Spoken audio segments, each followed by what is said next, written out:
Dito tayo ngayon sa MOA and today yung claiming ng race kit for Milo Marathon. So, aga natin dumating dito, tsaka malayo. So, magbubukas pa lang yung gate ng MOA. And time check ay 9:57.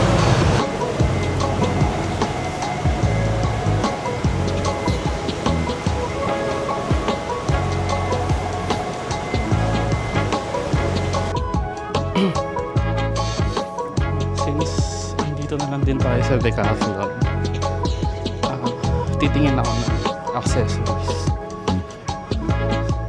Kasi tawag dito, tumatakbo ko. Yung bag na gamit ko, ang laki. Alam mo yung tawag sa akin ng mga tao, kundi cobrador, tricycle driver. yung malaki, yung pag ganun, no? So, tingin tayo dito ng mga running accessories. Pero, marami naman dito ng mga jacket. Alam ko raincoat jacket ito. Pero, since pa-summer pa lang, hindi mo tayo kukuha yan. Pero, sakto yan sa tag-ulan.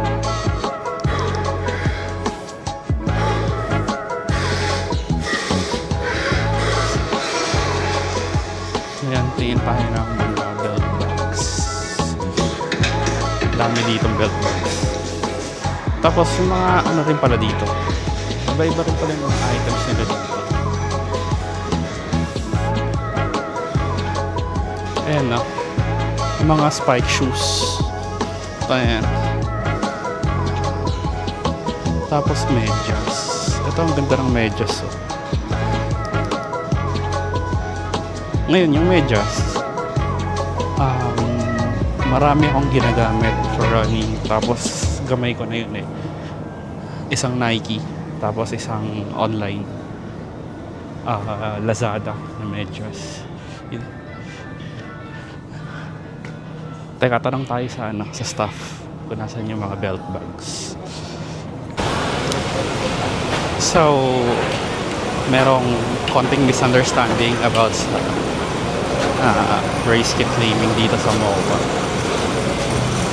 Kasi ang nakalagay sa confirmation is Decathlon. But the staff, hindi ko alam kung taga Decathlon sila or taga Run Radio. In-advise kami na hindi na doon yung claiming location. Pero dito lang din within the MOA. However, ang layo. Naglalakad kami ngayon. So, tawag dito. So, maraming pupunta mamaya doon sa Decathlon. Then, i-advise din sila to go to the updated claiming location. Ang init guys, payo mo na ako. Layo pa pala kasi from the entertainment area kung nasan yung Decathlon, yung kit claiming updated lock is sa IKEA, malapit sa IKEA. Baka ma-confuse yung mga mag-claim ng race kit kasi tag dito, walking distance siya, yes, pero kung titignan nyo yung distance, ayan layo na nilalakad namin. Tapos may magko-comment dito, no? Runner ka pero ayaw magula ka. Yun, so nakuha ko na yung race kit kasi nakalagay doon sa location is Decathlon MOA. And pagpunta namin sa MOA, ang daming tao. So, sabi ng staff ay walang setup dito yung Milo race kit. Tapos doon sila nag-setup sa may malapit sa simbahan, doon sa may nakalimutan ko yung lugar pero lagpas pa ng SMX. Tapos para siyang open field. Ang layo ng nilakad namin. Buti na lang may dumating na taga Milo. I'm not sure kung taga Milo siya, but one of the organizers. Tapos sinamahan kami kung saan kami lalakad papunta ng race kit. And then by the way, ito yung race kit. Papakita ko sa inyo.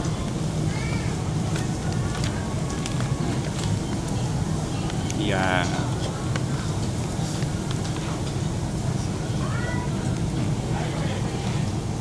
Yan.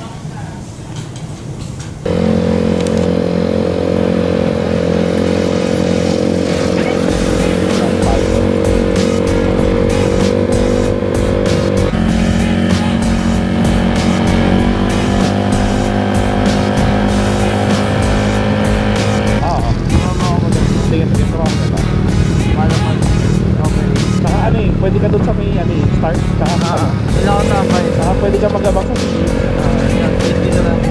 Video ako ta.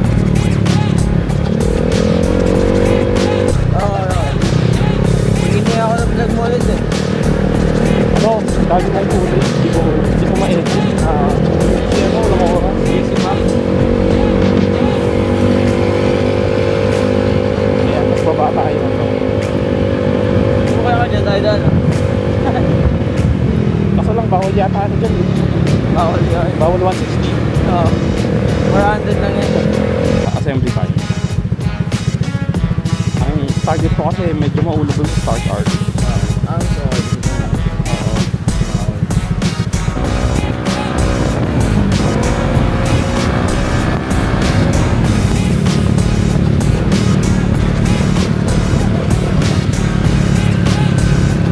Solid ng takbo natin, G. Saan natin alagay yan? Diyan lang. Ito, kunin na natin to. V's lang tayo.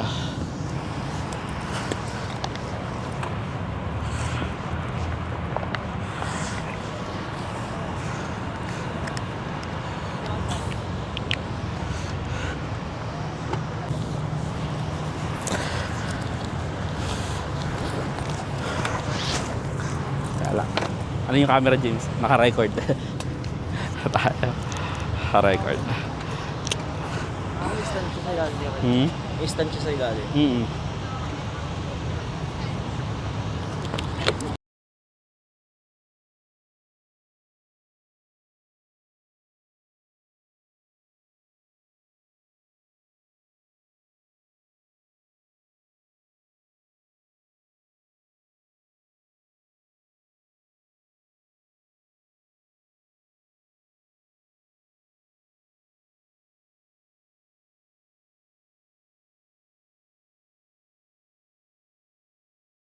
May time. Kapit ko lang ni-race dito ha.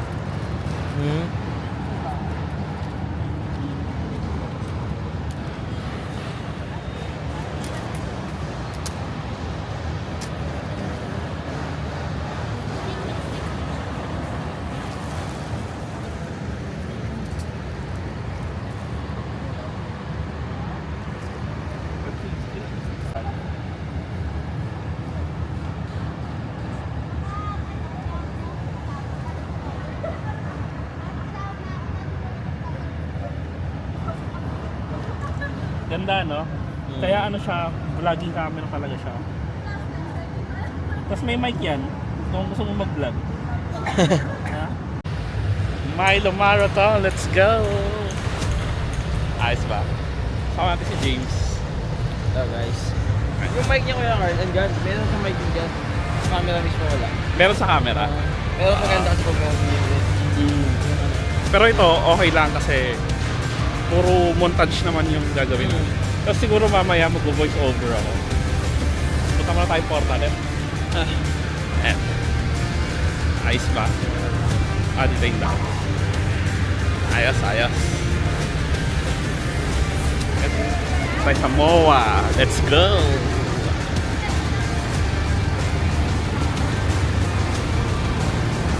MOA, let's go! And I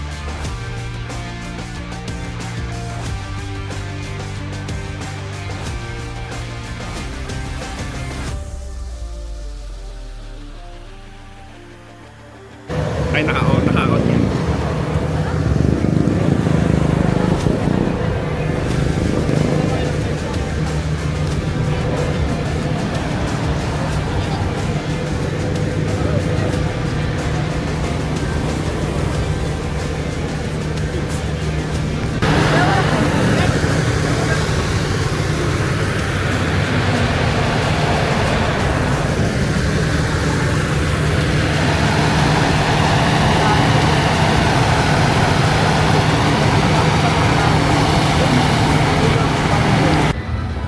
Yun!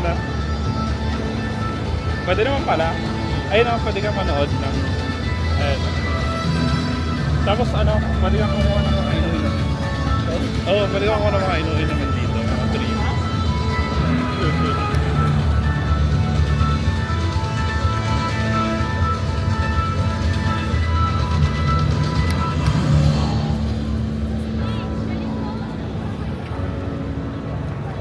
Ayun yung 10K race. Ayan.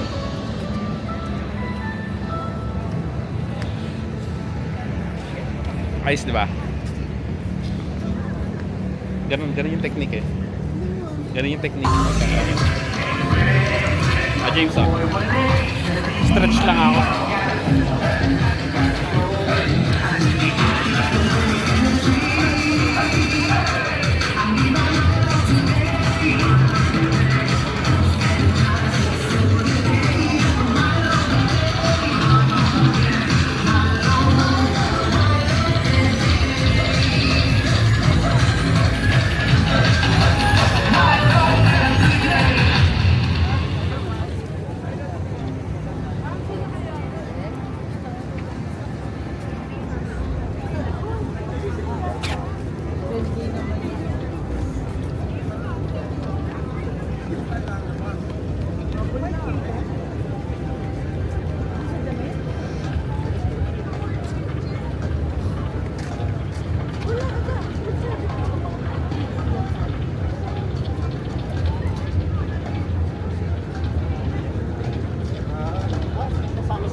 ayos.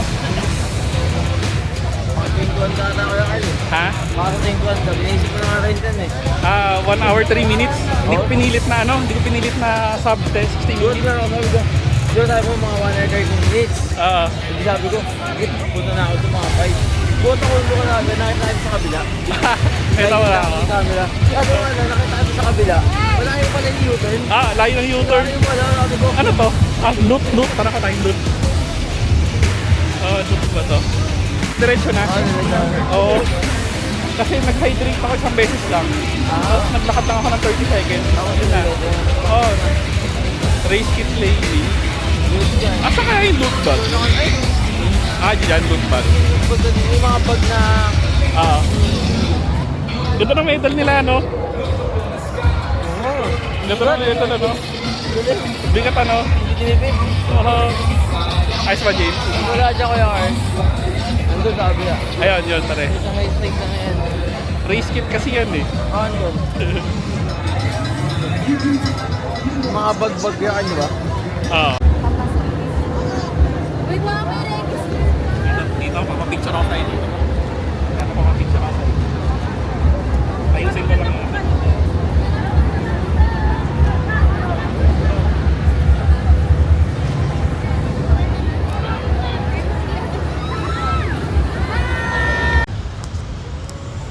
Iyon na nga.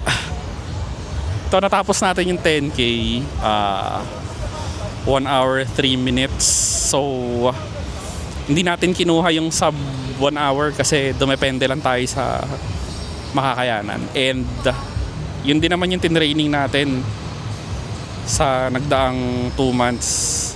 So okay lang for first race. Di na masama yung 1 hour 3 minutes. Tsaka next race natin 16K yun. Tapos ito nga pala itsura ng medal niya. Yan. Bags. Hindi ko pa nakikita kung anong laman. Ito yung loot bags. Ayos. First 1K, chill lang tayo. And then nag-add tayo ng konti sa 2K. Yung pang 3K natin, nilock natin yung pace na 6.3 minutes. Nilock natin yon until 5K. And then nag-hydrate tayo ng 5K, walk 30 minutes. And then yung 6 to 7K, medyo nag-add tayo ng konti. Mga 6.10 to 6.20 minute pace. Ngayon, dito sa MOA, yung sinasabi nila na longest U-turn. Nagets ko na kung bakit longest U-turn. Kasi yung last 2K, dito sa may seaside, iikotin mo yun eh. Yun yung last 2K mo, paikot. Tapos ang haba, hindi na ubos yung kalsada. Parang grabe. Ano na lang eh, kumbaga parang 600 meters na lang. Pero yung tinatakbo mo, parang 3K pa. Ganon kalupit yung yung U-turn dito sa MOA. So goods yung experience natin dito sa race. Mila Marathon 2026. Solid. Alright, so see you next time and see you sa Rexona.